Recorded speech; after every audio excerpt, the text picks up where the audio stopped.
Some options for working with blocking beliefs in EMDR therapy. In a previous podcast, we explored what a block is in EMDR therapy, and I want to itemize some options when working with blocking beliefs and identify some advantages and challenges in each approach so that you can weigh the clinical picture with your individual client and make the best suggestions. First, I think that suggestion is the right word because this work really needs to be collaborative. Blocks don't exist accidentally. They've served and may continue to show up in an attempt to serve very important coping and survival functions. The classic guidance is to target the block as a concept, or target the memories that serve as the foundation for the development and maintenance of the block. Without substantial experiential front-loading, it's likely that targeting the block as a concept isn't going to be any more productive with clients with complex trauma than targeting any other theme of wounding as a whole. It's probably an enormous territory with nearly countless memories that serve as data points to justify and support it.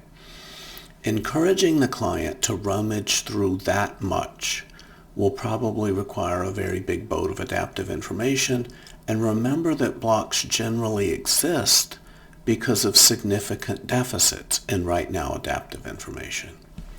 The most common other piece of guidance is to target the individual memories that were central to the formation and maintenance of that block. If that works, that's fantastic. But remember, a block is a belief about the self that makes it difficult for a client to do EMDR therapy effectively, period. How can you target the central memories of the belief when the right now existence of the belief blocks or complicates you from doing one of the core tasks needed to do EMDR therapy well? It feels like a chicken and egg dilemma. We may need to bring in things other than chicken and eggs to solve it. Also, these memories are not small. They may be the memories that most broke you in childhood. So, in short, they're not places where I like to start targeting with complex trauma anyway. What are some of our other options?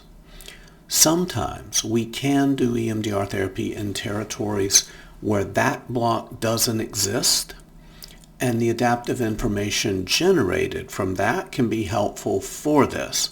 So, to repeat, sometimes working in territories adjacent to the block can be helpful in chipping away at the rigidity of the block.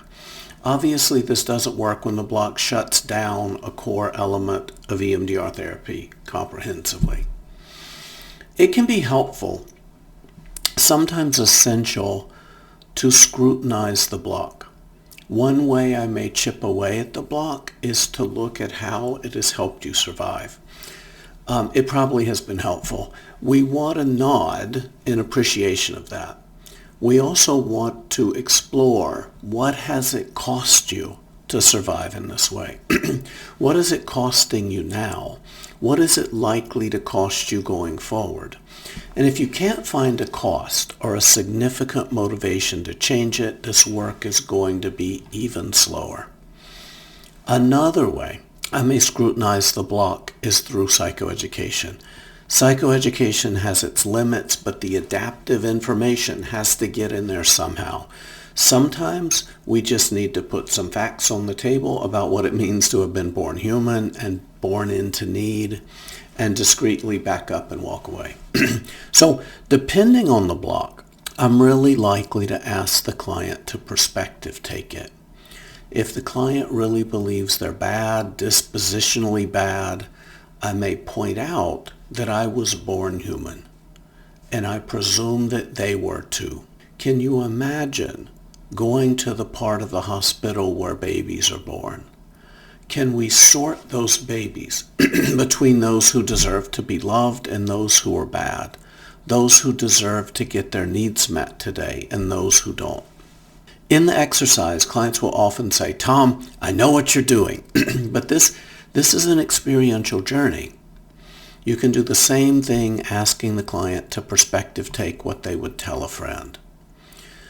Rarely, single experiences like this are transformational, but they can help widen the crack in the belief.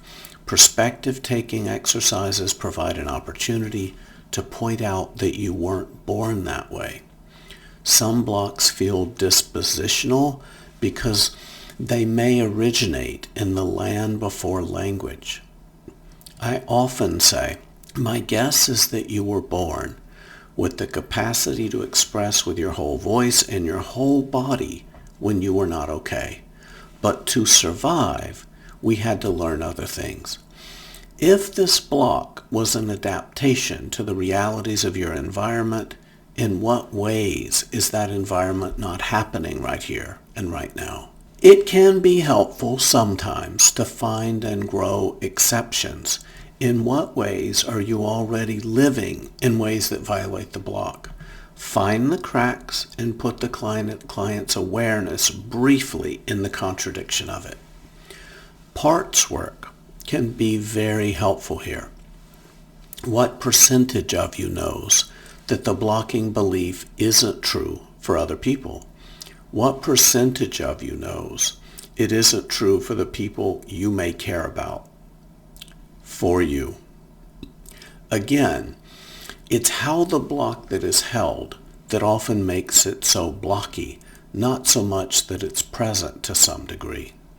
We're exploring for exceptions to the block in your part system, and we may briefly put the client's awareness there and try to grow it. Exploring what would happen to you if you violated the block can sometimes free up some stuck points.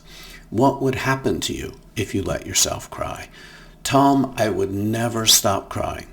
I validate that, but I also let the client know that I've seen the inside of psychiatric hospitals and they're not filled with people who started crying in 1978 and couldn't stop. We want to acknowledge the size of the fear, recognize that this work is not easy, but also hold information in the session that is true if the client can. Parts work can allow parts of you to have new and disconfirming relational experiences with other parts of you that might build new possibilities out of what seems like nothing. Parts work can bring relational and attachment healing in its own right. Attachment figure resources are an expedited way to do parts work in some of the very territories of the client's most profound deficits. We may need to creatively leverage the therapeutic relationship to do some of this work. If the client can't hold a positive belief about themselves, I may ask them if I can hold that belief about them for just a few moments in my own nervous system. It's a strange little intervention, but it can be powerful. I'm bringing into the room what they can't have in their bodies right now, and I'm genuinely getting in touch with whatever the positive belief is that we're trying to support. For instance, maybe I'm going to imagine that the client is a child, and I'm going to get into touch with the belief and the somatic sense in my own body that as a child they deserve to get their needs met. And I'll do that.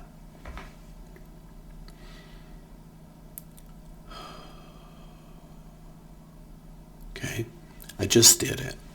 I just breathed that belief in, and it did not hurt me in any way. And the client saw me do that. The client experienced me holding for a moment what they cannot. And that's not enough, but it was in the room. It was that close, and that's something. So some therapists send clients out into the world to have new relational experiences. I rarely do that with my clients with severe trauma because they're likely to interact with the world and other people through the lens of their already pervasively traumatized nervous systems, and they're likely to have experiences that support the block rather than disconfirm it. But if your clients can, real-life experiential learning outside a session can be helpful. There are many forms of front-loading and tackling blocking beliefs. So I want to ask CITs and approved consultant colleagues how they do it. And when they reply, send me your reply. When they do it, we'll have those short podcasts here too.